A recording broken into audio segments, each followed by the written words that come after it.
ఏం జరుగుతుంది ఇవాళ? నిన్న మొన్న మనం ఇవాళ ఉదయం కూడా చూసినాం.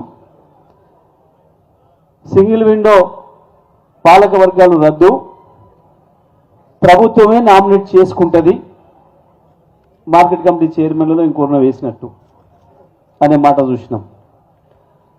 మొన్న మొదటి రోజు నాడు సర్పంచ్ ఎన్నికలు అయిపోయినాయి, మనకే బాగా వచ్చింది, వెంటనే ఎంపీటీసీ జెడ్పీటీసీ ఎన్నికలు పెడుతున్నామని చెప్పి లీక్ ఇచ్చారు.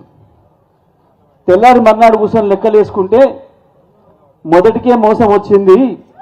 మన వాళ్ళు పోలీసులు అధికారులు అందరు కలిసిపోయినా పీకలేకపోయారు, గులాబీ సైన్యం ముందట నిలబడలేకపోయారు, ఇప్పుడు ఆ ఎన్నికలు పెడితే మన పని అవుతుందని చెప్పి పీక్కున్నారు, వెనుకకు పోయింది. ఎంపీటీసీ జెడ్పీటీసీలు పెట్టడానికి భయపడి వెనుక పోయిందన్నా ఇవాళ సింగిల్ విండోను రద్దు చేసి ఎన్నికలు పెట్టే దమ్ము లేక పాలక వర్గాల్ని మేమే అపాయింట్ చేసుకుంటామని చెప్పినా దానికి కారణం నిన్న మీరు గ్రామ పంచాయతీలో చేసిన పోరాటమే, గులాబీ సైనికుల యొక్క యుద్ధమే వాడిని ఉత్సవహించింది, ప్రభుత్వాన్ని భయపడేందుకు పోయేటట్టు చేసింది కాంగ్రెస్ పార్టీని. ఏం చేస్తున్నారు?